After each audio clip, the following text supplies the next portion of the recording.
आप सब लोग भी जानते होंगे कि 17 तारीख दिल्ली में जो एक तकरीब मुनक़्क़द की गई 370-35 के रीलुक के लिए, जो ट्रैक टू डायलॉग का इनेकाद किया गया, उसमें हमने भी जो पार्टिसिपेशन किया और उसके नुक्ते नज़र से जो जो चीज़ें वहाँ हुई वो हम सारे आवाम के सामने रखना चाहेंगे। सबसे पहली बात जो हमने रिटन अपने सजेशंस दिए, जिस ड्राफ्ट को उन्होंने प्राइम मिनिस्टर्स ऑफिस में भी भेजा है, कि सबसे पहली बात जो हमने ये बताई कि भाई आर्टिकल 370 हमारी नज़र में these are sacrosanct issues for us. ये अनकॉम्प्रोमाइजेबल इशू है जो 5 अगस्त 2019 को हुआ। वो एक काला दिन है कश्मीर के लिए नहीं, हिंदुस्तान की जमहूरियत के लिए। अब कुछ नुक्ते थे जो वहाँ उस जिरगे में भी हमने रखे और वही आज हम यहाँ दोहरा भी रहे हैं। जब 1949 में आर्टिकल 370 जो है वजूद में आया, आर्टिकल 370 जो है उसके जो जेनेसिस है वो इंस्ट्रूमेंट ऑफ एक्सेशन में है। आप जानते हैं हिंदुस्तान के साथ जो आर्जी हिलाक हुआ कश्मीर का, जम्मू कश्मीर का, उस वक्त महाराजा के वक्त सिर्फ 3 डोमेन से जिसमें सेंटर को जुरिस्डिक्शन थी लॉज बनाने की, एक तो डिफेंस, फॉरेन अफेयर्स और कम्युनिकेशन।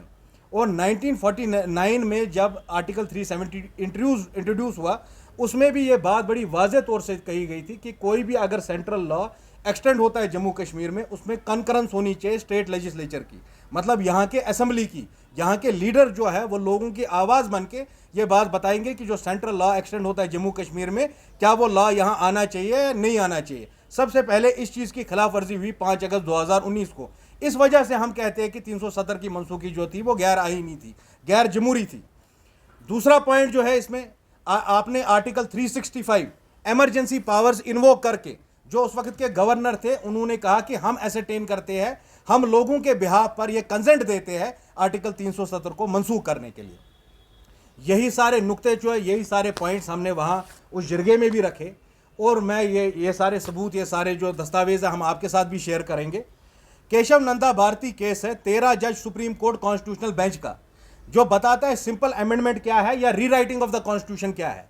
अब जो एब्रोगेशन ऑफ आर्टिकल 370 है, केशव नंदा केस जो है, केशव नंदा भारती केस 13 जज सुप्रीम कोर्ट का केस है कॉन्स्टिट्यूशनल बेंच का।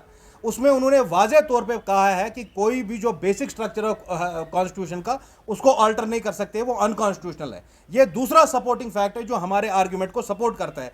और ये जो फिर फाइनल जो जिरगे में जो सारे दस्तावेज बने, जो ड्राफ्ट बना, जो रिकमेंडेशंस बनी, जो प्राइम मिनिस्टर्स ऑफिस में गई, उसका पार्ट बनाया गया कि 370-35 की जो मनसूखी हुई है गैर आईनी तौर से हुई है। कश्मीरियों का यह मानना है, दुनिया का यह मानना है, हिंदुस्तान की अपोजिशन पार्टीज का यह मानना है। इस बात को वहां तस्लीम किया गया।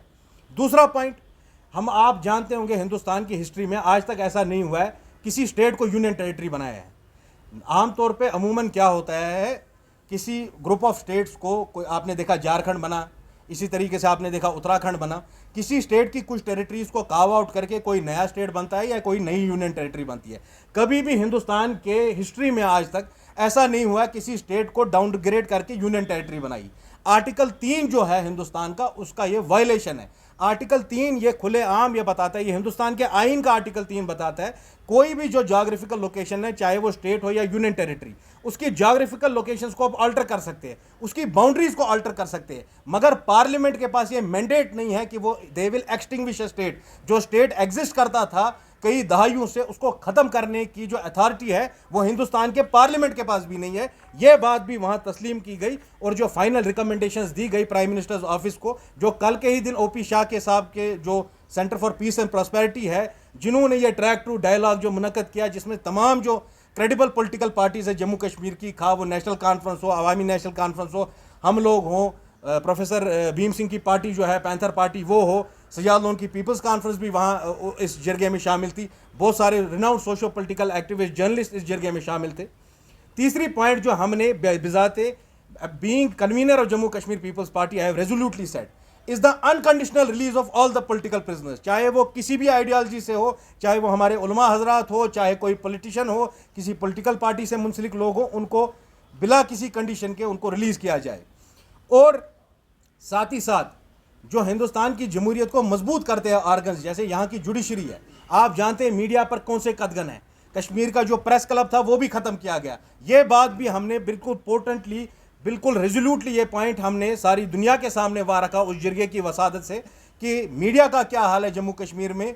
आप देख रहे हैं किस तरह NIA, CBI, ED, RAW agencies के जरिए अपोजिशन पार्टीज के लोगों को ब्राउबीट किया जाता है, उनको डराने की, उनको इंटिमिडेट करने की कोशिश की जाती है।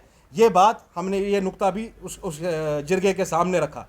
अब जो फाइनल जो आपका डिस्कशन हुआ उसमें कुछ पॉइंट सामने आए, जो एक यूनानिमस राय वहाँ बनी कि ये जो यहाँ इस जो मिनट्स ऑफ द मीटिंग है, जो डिस्कशन हुआ है 17 जून को इंडिया इंटरनेशनल सेंटर में, centre for peace and prosperity के ज़रिए, जिसमें बहुत सारी जो कश्मीर की major political parties, opposition parties हैं, उन्होंने पार्टिसिपेट किया है। हिंदुस्तान की बड़ी बड़ी पॉलिटिकल पार्टीज़ ने पार्टिसिपेट किया है। वहाँ कांग्रेस के मनीशंकर अय्यर साहब भी थे, वहाँ पे बाकी जो आपके सिविल सोसाइटी के लोग थे, कपिल काक, ये एयर मार्शल कपिल काक साहब, जिनकी पिटिशन है सुप्रीम कोर्ट के ज़ेर नज़र आर्टिकल 370 के ज़िमन में भी, वो लोग भी वहाँ उस जिरगे में शामिल थे।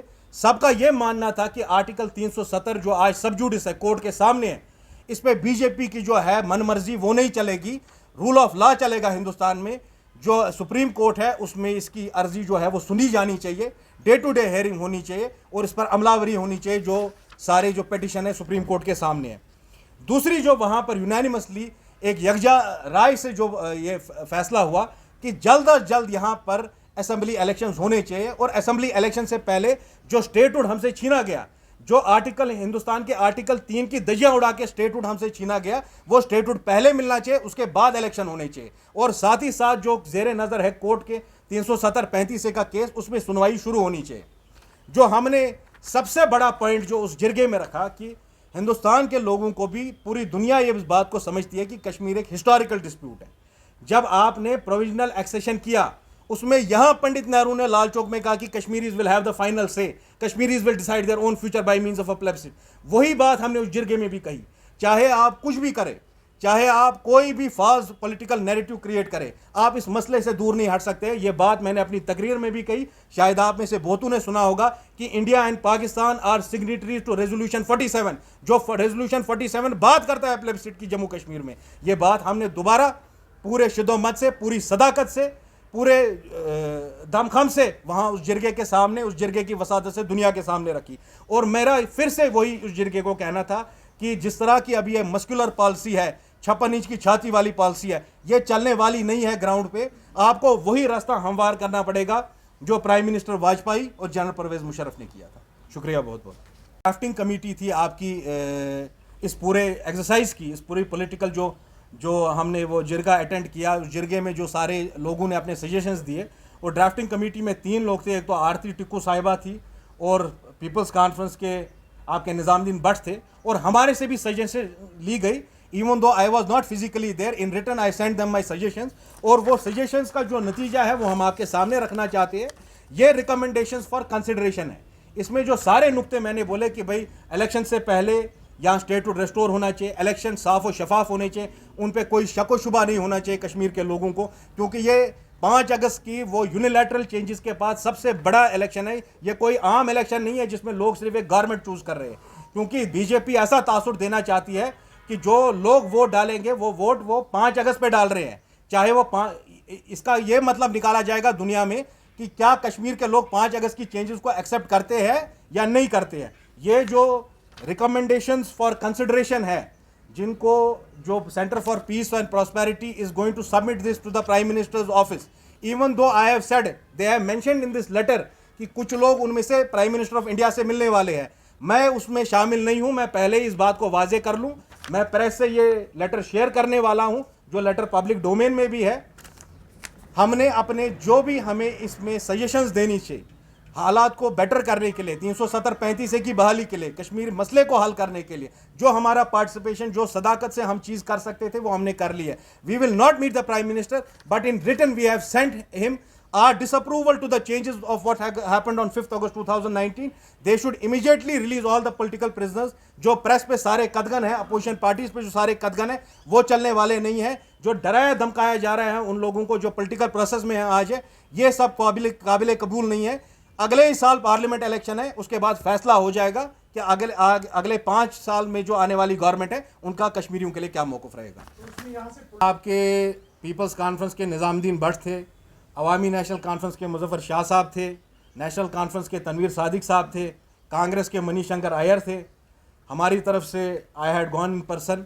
इसी तरह आपके बड़े जो renowned socio political activist है Adil Nazir Khan, Waqar Bhatti, Angad Singh Khalsa, and so many other galaxy of leaders including Jammu leadership, जो आपके जम्मू पैंथर्स पार्टी के लीडर है हमारे हर्षदेव सिंह जी, वो भी वहाँ थे जिरगे में।